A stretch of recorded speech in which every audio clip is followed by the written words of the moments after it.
If you run a service-based business, you might have found that you're not making as much revenue off your employees as you had originally budgeted for. This is ultimately reducing your profit margins and there's less cash in your bank account. Now, this is actually a pretty common thing for service-based businesses. So in this video, we're going to talk about why that happens, show you some sort of examples and calculations so you can make sure that your pricing is as good as it can be, and then some tips and tricks on how to manage staff time and make sure that you're getting the most out of your team.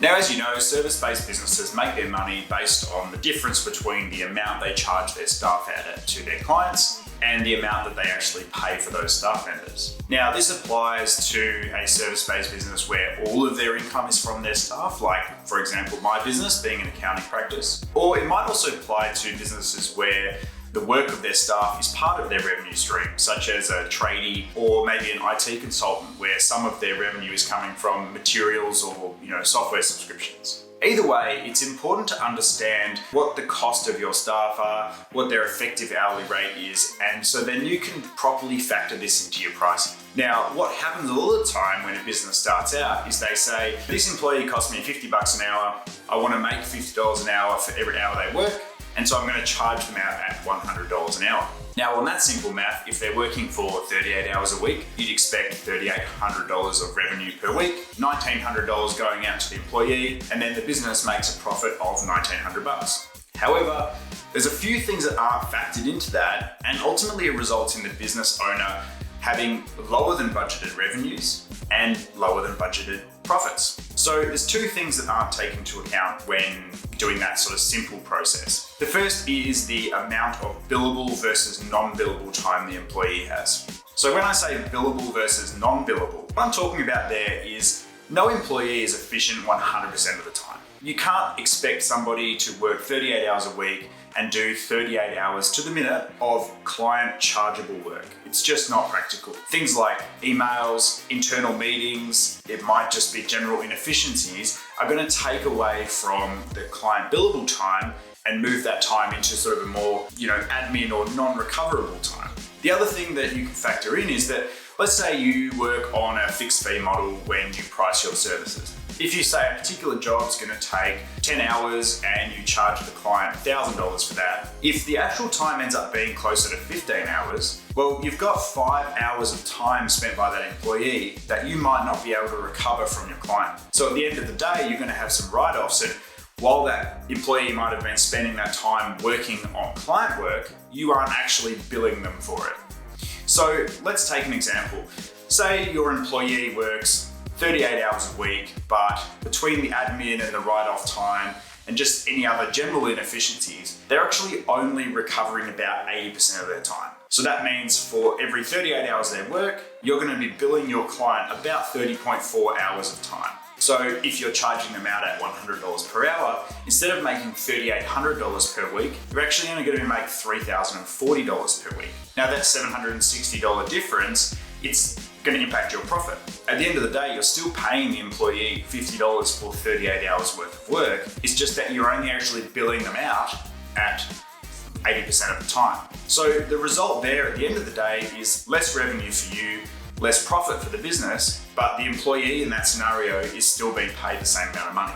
So when calculating the charge out rate for your employee, you need to factor in the time that is not going to be recovered from your client. Ultimately, what that means is your charge out rate for that employee needs to be higher than $100 so that by the time you factor in the non-billable time, you end up back at an effective profit per hour of the $50 that you originally budgeted for. The other thing that that calculation of assuming they work 100% doesn't factor in is things like public holidays, annual leave, sick leave, and then if your employee's been around for a while, they might have other things like long service leave.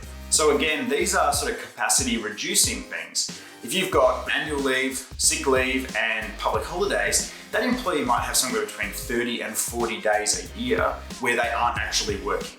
Now for that time, again, you're still paying them $50 per hour. So the issue is that you're paying them, but you're not recovering any of that time from your client. So between the billable versus non-billable time and then the other capacity reducing time like public holidays and leave, that all needs to be factored in when you're calculating the amount that you charge your employee out at. What I call that is the effective hourly rate. So you might say that an employee is $100 per hour, but the effective hourly rate is actually reduced back down to, let's say, $60 per hour. In order to make sure that you're still making the $50 per hour, you need to make sure that your charge out rate factors in the non-billable time. Now, I mentioned before, one of the things that is impacting your revenue and your profit from each employee is the billable versus non-billable time. Now, for businesses, part of the issue is actually understanding what that rate is. Is it 90%? Is it 80%? Is it 50%? And a lot of the time you don't have the data on hand to be able to make that decision. But one of the things you can do to get the data is to make employees keep timesheets. Timesheets are an invaluable resource. There is a huge amount of data that comes out on timesheets that could be about the pricing on particular jobs. It might be where there might be needed to be improvements in processes and procedures internally. So I'll give you an example.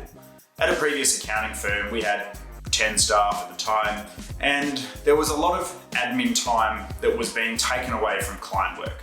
So we looked into this a bit further and we found that across the 10 staff, we were spending 50 hours a month collectively on actually just entering timesheets. So as a way to reduce that time and give the staff back those hours, instead of timesheets being a weekly task, we made them a daily task. And we encouraged employees to be putting in their timesheets on a real-time basis. Now, the end result of this was that we ended up reducing the amount of time spent entering timesheets down from about 50 hours to 10 hours per month. This is the equivalent of a full-time employee sitting there every month for a week. So we get a huge amount of time that could be reallocated back to more value-add things like client work or process improvement or business development. We wouldn't have been able to know this without having the timesheet data. So by capturing timesheet data, you have the information to be able to make better decisions in your business. One caution I would put about timesheets is you want to be careful about how you implement this with staff. Now, understandably, staff might feel like they're being micromanaged or that you're policing their time. Now, at the end of the day, that's not the purpose of this. It's just about getting information to make better decisions in your business,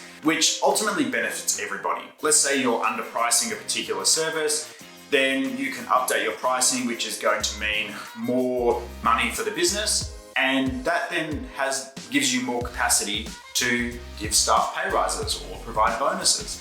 So it's actually in everyone's best interest. But you want to be careful about how you communicate this to your staff so that they don't feel like they're being micromanaged, and you can get them on board and get the best data possible. Once you've got the data, it's then time to look at a couple of things. The first is whether there's any process improvements that can be had to increase the amount of time that is being recovered for your staff. So if you've got a job where maybe you have consistent overruns in time and it means that you're writing off time, you then may need to update your quoting process to ensure that when you quote that particular job, you're quoting based off the time that it's actually being taken for the last 5 or 10 versions of that job. That'll make sure that you're not doing good work for great clients and then not being paid for it.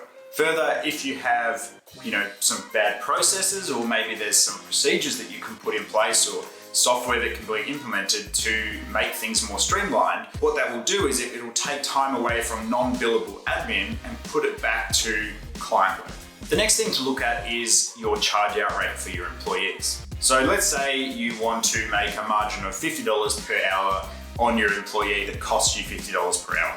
Now, if they're only chargeable 80% of the time, and what I mean by that is you're only recovering 80% of their time from your clients, then you need to say, well, rather than charge at $100 per hour, we need to charge at $125 an hour. So $125 an hour at 80% of the time is $100 per hour. The end result is that your effective hourly rate comes back to the $100 that you need, and you're making your $50 per hour margin. In addition to timesheets, another thing that you can be doing is to track profitability on a job-by-job basis. So that might mean implementing a separate piece of software, or you could use projects within Xero or something similar. Using a tracking software like that will show you the revenue and the cost for each job, and it will also then show you what sort of profit you're making. You can compare that to what the original budget or quote was and see how you did. And what you might find in that process is that particular services, maybe you're doing them faster than expected and you're making a bigger margin, which is great. But you might also find that you've got particular jobs that you're consistently running over time. So what you can do there is make improvements to your quoting process to ensure that you're recovering the time from that particular job. So to sum everything up, most service-based businesses that we work with don't tend to make as much money as they originally budgeted for because they're not properly factoring in the amount of actual billable time. And they're also not dealing with things like annual leave and sick leave and public holidays appropriately. Once you've got that information, and that will be via timesheets and job by job profit tracking, you've then got the information to make decisions in your business about process improvement, maybe it's implementing a different bit of software, and finally you can make changes to the charge out rate for your employees so you get back to the right effective hourly rate for each staff member. Ultimately, these changes do require some work, but at the end of the day, you should see increased revenues and increased profit for the business, which ultimately is going to be more cash in your bank account, more capacity for you to grow the business and reward those staff members that you've got, and ultimately some more money to pay yourself for the risk that you're taking on running a business.